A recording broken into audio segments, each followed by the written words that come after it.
गांव के किनारे एक छोटी सी बस्ती थी जहां हर दिन लोग अपनी रोजमर्रा की जिंदगी जीते थे। पर गांव में एक समस्या थी जो धीरे धीरे विकराल रूप ले रही थी, पर किसी ने उस पर ध्यान नहीं दिया। यह समस्या थी कचरा। हर घर से निकलने वाला कचरा हर गली में जमा होने लगा था और लोग इसे अनदेखा कर रहे थे। लेकिन एक दिन गांव के सबसे ऊंचे पेड़ पर बैठा 12 साल का बच्चा अमन कुछ ऐसा देखता है जो उसे गहरी सोच में डाल देता है। पेड़ से नीचे उतरते हुए वह तेजी से अपने घर की ओर भागता है। माँ, तुमने देखा? कचरे का पहाड़ बन रहा है। अमन ने घबराते हुए कहा। माँ ने उसकी बात को हल्के में लिया। अरे बेटा, ये तो हर गांव में होता है। चिंता मत कर, हमारे पास बहुत सारी जगह है। कचरा यहीं पड़ा रहेगा, कोई बात नहीं। अमन को माँ की बात समझ नहीं आई। वह सोचने लगा, क्या सच में ये कोई बड़ी बात नहीं है? अगले दिन अमन फिर पेड़ पर चढ़ा और दूर तक देखा।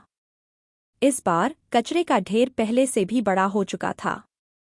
लोग आते, अपना कचरा फेंकते और आगे बढ़ जाते। किसी को परवाह नहीं थी। अमन ने सोचा, अगर ये कचरा बढ़ता रहा तो क्या होगा? ये क्या हो रहा है? उसने खुद से पूछा। बिना किसी को बताए वह चुपचाप घर से निकला और उस ढेर की ओर बढ़ा। जैसे जैसे वह कचरे के पास पहुंचा, उसे एक खड़खड़ाहट सुनाई दी। क्या ये कचरा जिंदा हो गया? उसका दिल तेजी से धड़कने लगा। वह ढेर के पास पहुंचा और अचानक उसे लगा जैसे वह ढेर हिल रहा है। उसके कदम लड़खड़ा गए और वह पीछे हटने लगा। तभी उसने देखा कि कचरे से कोई चीज बाहर आ रही थी। अरे नहीं! अमन चिल्लाया और तेजी से घर की ओर भागा। सुबह होते ही उसने गांव वालों को इकट्ठा किया और उन्हें बताया कि उसने क्या देखा। पहले तो किसी ने उसकी बात पर विश्वास नहीं किया, लेकिन फिर सबको भी बदबू और हिलता हुआ कचरा नजर आने लगा। हमें कुछ करना होगा, गांव के एक बुजुर्ग ने कहा। लेकिन सवाल यह था कि क्या? अमन ने सुझाव दिया। हमें इसे साफ करना होगा। अगर हम सब मिलकर इसे रोज थोड़ा थोड़ा साफ करें तो शायद ये कचरा और नहीं बढ़ेगा। गांव के लोग अनिच्छा से तैयार हुए। अगले दिन सबने मिलकर सफाई शुरू की, पर काम बहुत कठिन था।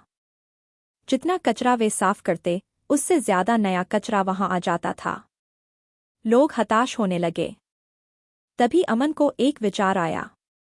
उसने गांव के कुछ बच्चों को इकट्ठा किया और उनसे कहा, हमें इस कचरे का स्रोत बंद करना होगा। अगर लोग इसे फेंकना बंद नहीं करेंगे तो ये कभी खत्म नहीं होगा। अमन और उसके दोस्तों ने गांव में जगह जगह पोस्टर लगाए, जिन पर लिखा था, कचरा फेंकना बंद करें, वरना हमें कचरे का पहाड़ निगल जाएगा। धीरे धीरे गांव वाले इस संदेश को समझने लगे। वे अब कचरे को रिसाइकिल करने लगे और जो कचरा उपयोग में नहीं आ सकता था, उसे सही तरीके से नष्ट करने के उपाय खोजे गए। गांव के हर व्यक्ति ने अमन की बात मानी और कचरे के पहाड़ को रोकने में जुट गए। अंत में कुछ महीनों की मेहनत के बाद गांव में साफ सफाई लौट आई। कचरे का पहाड़ खत्म हो चुका था और अब लोग समझ चुके थे कि कचरे की सही देखभाल करना कितना जरूरी है। अमन हीरो बन चुका था और उसके इस प्रयास से पूरे गांव की जिंदगी बदल गई थी। इस कहानी से हमें यह सीखने को मिलता है कि पर्यावरण की देखभाल करना हम सभी की जिम्मेदारी है। अगर हम कचरे को सही तरीके से नहीं संभालेंगे तो यह एक दिन हमारे जीवन को भी प्रभावित कर सकता है।